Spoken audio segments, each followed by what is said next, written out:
J'ai aujourd'hui l'insigne honneur de vous présenter les éléments clés de la trajectoire économique des 12 années du président Macky Sall à la tête de l'État du Sénégal.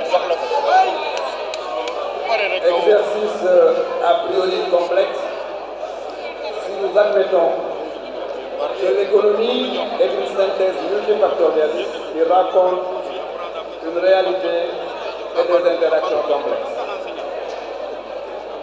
Mais vous accepterez avec moi que dans ce monde désormais interconnecté et très transparent, nous sommes dans des économies qu'on peut qualifier de maisons de verre. Les données sont vérifiables par tous les acteurs du système économique.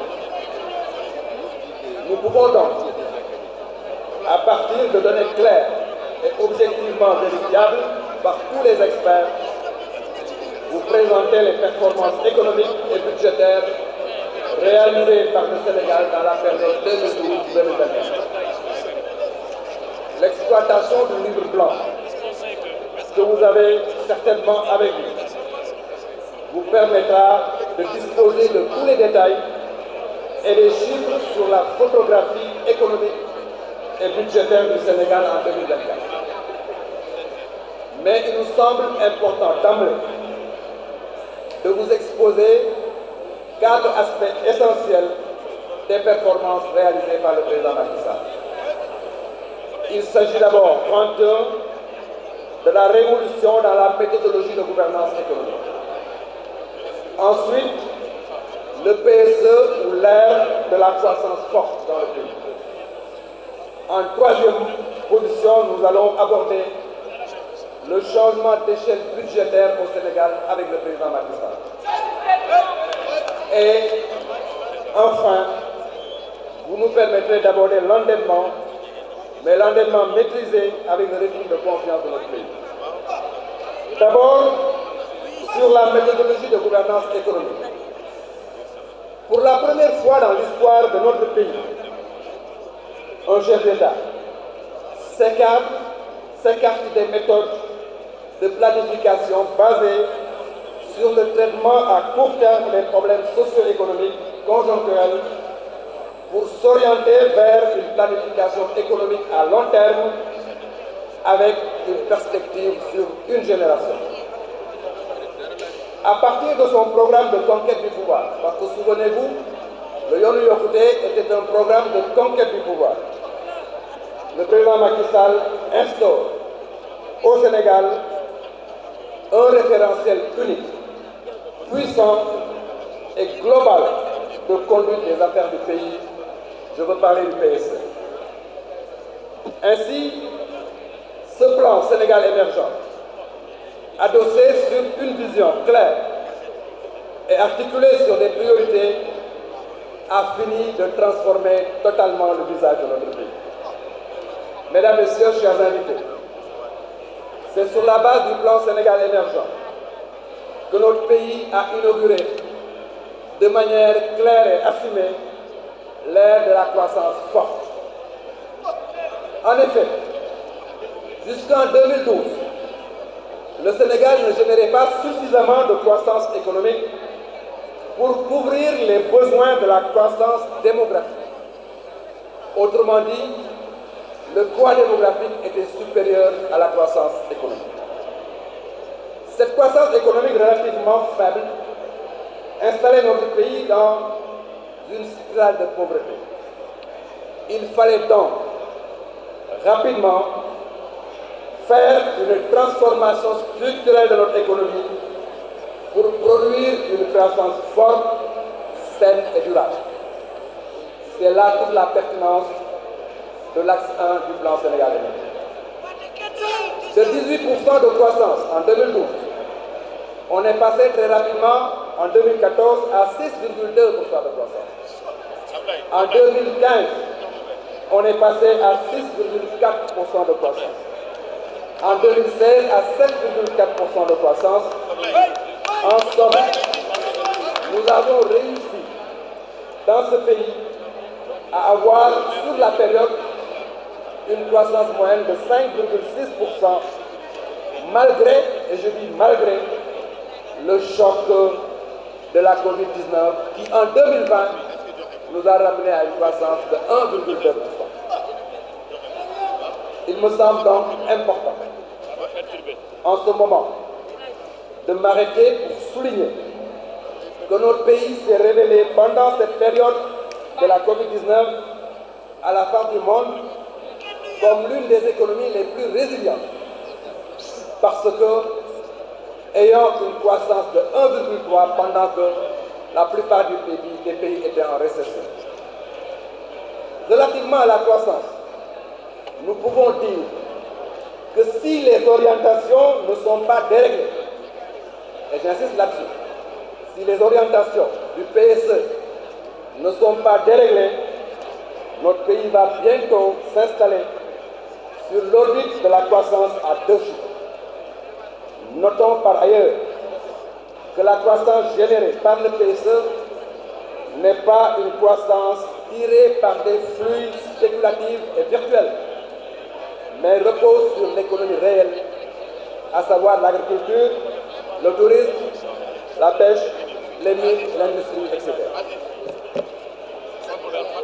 Mesdames, Messieurs les journalistes, chers invités, une croissance forte, gage d'un véritable développement, doit s'adosser sur une échelle budgétaire à la dimension des ambitions d'émergence. Le budget du Sénégal de 2012 à 2024 a connu une hausse continue passant de 2 344 milliards à 7 003 milliards. Une augmentation en valeur absolue de 4 658 milliards, soit 198,7% en valeur relative. Je voudrais vous adresser un salut amical, un salut fraternel, un salut politique, mais un salut né de notre engagement avec le président Macky Sall, qui, 12 ans durant, s'est mis inlassablement au service du Sénégal. Merci à la jeunesse de rendre cet hommage vivant et palpitant au président Macky Sall. Alors, qu'est-ce qu'il a fait Macky Sall? Macky Sall est arrivé sur ces 4 points qui font le fondement de notre diplomatie. Voilà ce qu'il a fait. Sur la diplomatie de bon voisinage, Macky Sall a réalisé plus que des paroles. Le pont sur le fleuve Sénégal entre nous et la Mauritanie, c'est lui. Depuis 1960, tous ont rêvé de ce pont. Macky Sall a fait le pont. Macky Sall, diplomatie de bon voisinage, c'est le pont de la Sénégambie. Tous ont rêvé de ce pont. Macky Sall a fait le pont. Macky Sall, dans la diplomatie de bon voisinage, Macky Sall, dans la diplomatie de bon voisinage, c'est celui qui s'est levé, qui a dit, moi Macky Sall, partout où le Sénégal, il est en Afrique, je vais construire des ambassades, je vais construire des complexes diplomatiques et consulaires. Le drapeau du Sénégal va flotter très haut, à côté de la France, à côté des États-Unis, à côté de grands pays développés. Macky Sall l'a fait à Abuja, Macky Sall l'a fait à Accra, Macky Sall l'a fait à Nouakchott, et on était en train de le faire à Banjul, à Bamako et à Bissau. Voilà pour lui ce que c'est que le bon voisinage. Plus que des paroles, c'est des actes et des actes concrets pour nous permettre de vivre en paix avec nous. Deuxième point de notre diplomatie, c'est la diplomatie au service du développement économique du Sénégal. Et ça, c'est les partenariats. Les partenariats, le ministre Abdoulaye Diouf Sarr a donné tout à l'heure le nombre de milliers de milliards que le Sénégal a reçus. C'est par la diplomatie que les milliers de milliards viennent dans notre pays. C'est par l'entre-gens du président Macky Sall qu'on a pu réaliser tout ce dont Mansour Faye, le ministre Mansour Faye parlait tout à l'heure. Le TER, c'est par la coopération. Le BRT, c'est par la coopération. Les aéroports, les ports, les ponts, c'est par la coopération. Et quand Macky Sall discute, avec nos partenaires. C'est pour ça que je dis, je vais vous parler de ce qu'il n'y a pas dans le livre. Quand Macky Sall discute avec les partenaires, il se fonde sur un principe qui pour lui est un principe intangible. Il leur dit, et ça c'était à l'occasion du sommet Union européenne, Union africaine. Macky Sall était le président de l'Union africaine, mais je vais y revenir. Il dit à tous les partenaires d'Europe, l'Afrique veut des partenariats nouveaux. L'Afrique veut des partenariats d'égal à égal. L'Afrique veut un partenariat co-construit entre vous et nous-mêmes. Nous n'accepterons plus que la solution vienne d'ailleurs et que nous, les Africains, nous les Africains. Voilà ce que Macky Sall dit à ses partenaires. Je vous ai dit que je vous dirai des choses qui ne sont pas dans le livre. Et moi, j'ai vécu 2 anecdotes. Une anecdote que j'ai vécue personnellement et une anecdote qui m'a été racontée. L'anecdote que j'ai vécue personnellement, c'était à Bruxelles, où on était là, à une table de chefs d'État, avec le collaborateur, le ministre des Affaires étrangères, derrière. Et il y a un grand partenaire qui dit, Monsieur le Président, nous voulons que l'Afrique se mette au vert. Nous voulons que l'Afrique se mette aux énergies vertes et aux énergies renouvelables. Et Macky Sall lui dit, mais et notre pétrole et notre gaz? Il dit, non, non, non, nous on n'est pas pour que vous développiez le pétrole et le gaz. Et le président Macky Sall lui dit, dans ce cas, Monsieur le Président, gardez votre financement. Gardez votre financement. Et si aujourd'hui, on parle du pétrole, on parle du gaz, c'est vrai, les puits de pétrole sont là. C'est vrai, le gaz est là. Mais il a fallu un engagement très fort et une voix très forte pour dire à nos partenaires, quel que soit Alpha, le gaz sera exploité. Quel que soit Alpha, le pétrole sera exploité. Et ça, c'est le président Macky Sall. Et je peux continuer ainsi. Je peux continuer ainsi.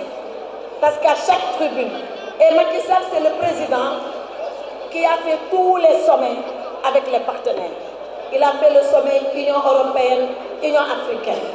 Il a fait le sommet États-Unis, Union africaine. Il a fait le sommet Japon, Union africaine. Il a fait le sommet Chine, Union africaine. C'était d'ailleurs à Dakar. Il a fait le monde arabe. Il a fait la Turquie. Et partout, un avocat talentueux, engagé, de sa forte voix, qu'il a maîtrisé, pondéré, calme et poli, il a dit aux partenaires ce qu'il voulait et il a obtenu ce qu'il voulait. Voilà la diplomatie de Macky Sall et c'est ça qui a permis que les investissements puissent arriver ici au Sénégal.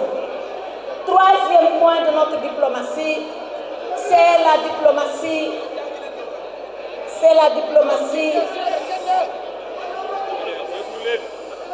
tournée vers la promotion des Sénégalais de l'extérieur, la diaspora. Qu'est-ce que Macky Sall a donc fait pour la diaspora? Rappelez-vous, il disait toujours, je ferai de la diaspora la 15e région du Sénégal. Et personne ne comprenait c'est quoi la 15e région. Mais après, quand on a vu qu'il a fait élire des députés de la diaspora directement à l'Assemblée nationale, quand on a vu que la diaspora était au Conseil des collectivités territoriales, quand on a vu que la diaspora était représentée au Conseil économique et social, quand on a vu que la diaspora bénéficiait de financements au même titre que les Sénégalais ici, quand on a vu, c'est le fait, oui, quand on a vu que la diaspora bénéficiait de logements sociaux au même titre que les Sénégalais du Sénégal, on a compris c'était quoi la 15e région. Sall dafa am jaar-jaar ak xam-xam mais ànd des Sénégalais et des Sénégalaises am jaar-jaar ak xam-xam wala ko ak yar ak teggin loolu moo ñu may tey ñu réaliser durant ces 12 dernières années li nga xam ne asaka la ñu génnee si livre bi te livre bi asaka la ci réalisation yi nga xam ne président Macky Sall moo tax maa ngi remercier tous les présentateurs qui n'ont pas été exhaustifs dans les secteurs qui ont été présentés dans l'ouvrage, mais qui ont synthétisé le travail qui a été fait par des prises de parole qui n'ont pas dépassé 10 minutes.